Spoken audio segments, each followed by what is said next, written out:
سال کی شروعات بھی قربانی سے ہے اور ختم بھی قربانی سے ہے. یہ میسج ہے کہ دین اسلام قربانیاں چاہتا ہے. اسی لیے شاعر نے کہا تھا اسلام تیری نبض نہ ڈوبے گی حشر تک، تیری رگوں میں رواں خون ہے چار یار کا. اور پھر یہ بھی فرمایا گیا یہ شہادت گہے الفت میں ہے قدم رکھنا، یہ شہادت گہے الفت میں ہے قدم رکھنا، لوگ آسان سمجھتے ہیں مسلمان ہونا. خرد نے کہہ دیا لا الہ تو کیا حاصل، دل و نگاہ جو مسلمان نہیں تو کچھ بھی نہیں ہے. عزیزان گرامی وقار، قربانی کی حکمتیں کیا ہیں؟ اور حجاج کرام کا یہ موسم جہاں سارے زائرین حرم اب دو کپڑوں میں ملبوس عرفات و منی کی تیاریوں میں مصروف ہیں، اللہ تبارک و تعالیٰ نے اس عبادت سے پوری کائنات میں بسنے والے مسلمانوں کو ایسے جوڑ رکھا ہے. بہت سارے حج کے لیے جاتے ہیں اور وہ اپنی آنکھوں سے دیدار کرتے ہیں ان حسین مناظر کا، اور جو نہیں جاتے ان کا دل وہاں پہنچ گیا ہوتا ہے.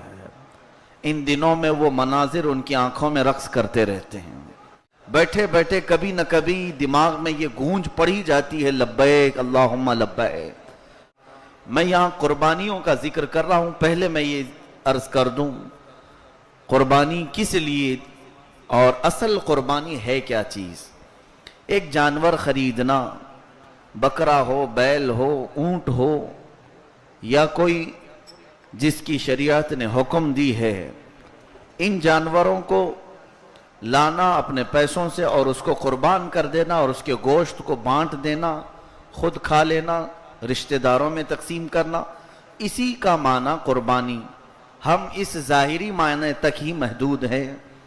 در حقیقت یہ قربانی ہمیں ایک بہت بڑا درس دیتی ہے، بہت بڑی ہمیں عبرت سکھاتی ہے. قربانی جان دینے کو کہتے ہیں، نثار ہونے کو کہتے ہیں. عزیزان گرامی وقار، یہاں پر ان لوگوں کو اس بات کا اچھا احساس ہوگا جو اپنے گھر میں جانور پال کر کے قربانی کرتے ہیں کہ جس وقت اسے ذبح کرنے کے لیے لٹایا جائے درد آپ کو ہونے لگے گا. قرآن میں تمہاری نیتیں اللہ تک پہنچتی ہیں، تمہاری نیتیں پہنچتی ہیں. بکرے کا گوشت اور بکرے کا خون اللہ تک نہیں پہنچ رہا ہے. اللہ فرماتا ہے تمہاری نیتیں اور بے عیب جانور کی قربانی کرو تاکہ اچھی سواری تمہارے لیے قیامت کے دن ہو جائے. اب اندازہ کرو جو تمہاری پل صراط پر سواری بننے والا ہے اس کی کتنی عزت ہونی چاہیے. اسی لیے ہمارے بزرگان دین قربانی کے جانور کا اتنا احترام کرتے تھے، عزت کرتے تھے. حضور پاک صلی اللہ علیہ وسلم نے فرمایا اللہ کی، اس کے رسولوں کی، اس کے فرشتوں کی ان لوگوں پر لعنت ہے جو پرندوں کو اڑاتے ہیں، بازی لگاتے ہیں، یا مرغوں کی لڑائی کرتے ہیں، یا بکروں کے جھگڑے لگاتے ہیں. اس طرح سے جانوروں کو لڑائی کروانا اور اس پہ پیسے کمانا. کچھ لوگ خالص بکرے اس لیے پالتے ہیں لڑوانے کے لیے، ریسنگ والا بکرا الگ ہے. عزیزان گرامی یہ سارے افعال مسلمانوں کے نہیں ہیں. اگر کوئی کافر و مشرک کر رہا ہے تو اسے کرنے دو، وہ تمہارا آئیڈیل نہیں. رسول پاک صلی اللہ تعالی علیہ وسلم کی بارگاہ میں یمن سے 100 اونٹ لائے گئے تھے. یہ قربانی کا جانور اپنے مالک کو بہت اچھی طرح سے پہچانتا ہے، بہت اچھی طرح سے جانتا ہے، اور تمہاری یہ سفارش کرے گا قیامت کے دن. اس کے ساتھ ایسی بدتمیزی کرو گے، اس کے ساتھ ایسی بے حرمتی کرو گے. حضور پاک صلی اللہ علیہ وسلم کے پاس جب اونٹ آئے، وہ بھی کیسے جانور تھے. حضرت علی رضی اللہ تعالیٰ عنہ فرماتے 5 اونٹ ہم حضور کے پاس لا رہے تھے ذبح کرنے کے لیے. وہ جانور کیسے تھے؟ ہم تو جانور کو بے عقل سمجھتے ہیں، لیکن وہ جب جانور 5 آتے تو وہ اونٹوں میں آپس میں لڑائی ہو جاتی. کوئی اونٹ دھکا دے کر دوسرے اونٹ کو پیچھے کرتا، وہ اونٹ دھکا دے کر اسے پیچھے کرتا. وجہ کیا تھی؟ ہر اونٹ پہلے حضور کے ہاتھ سے ذبح ہونا چاہتا تھا. رسول کریم صلی اللہ تعالی علیہ وسلم نے ایک مرتبہ قربانی فرمائی، 2 جانور ذبح فرمائے، چت کبرے بکرے، یعنی جس میں سفیدی اور कालापन दोनों होता है, इसको चितकबरा कहते। हदीस पाक में 2 बकरे ज़बह फरमाए, पहली कुर्बानी अपनी तरफ से की और दूसरे बकरे की कुर्बानी अपनी पूरी उम्मत की तरफ से फरमाए, पूरी उम्मत की तरफ से फरमाए। जो न भूला हम गरीबों को रजा, याद उसकी अपनी आदत कीजिए। हम तो पैदा भी नहीं हुए थे, हमारे नबी सल्लल्लाहु अलैहि वसल्लम ने अपनी कुर्बानी में हमें भी शामिल फरमाया। तो आज जिसकी इस्तिताअत है वो कुर्बानियों में अगर बड़े का हिस्सा लेता है तो एक हिस्सा मेरे रसूल के नाम से जरूर ले, मेरे आका सल्लल्लाहु अलैहि वसल्लम के नाम से भी वो कुर्बानी करे। कुर्बानी के जानवर के हर चीज का अदब भी करो। अल्लाह की राह में गया है, ये अल्लाह की राह में कुर्बान हुआ है, उसके सींग, उसके चमड़े, हत्ता के फिक़ह की किताबों में यह तक लिखा है उसके चमड़े को फेंक ना दिया जाए बल्कि अच्छे कामों में इस्तेमाल किया जाए।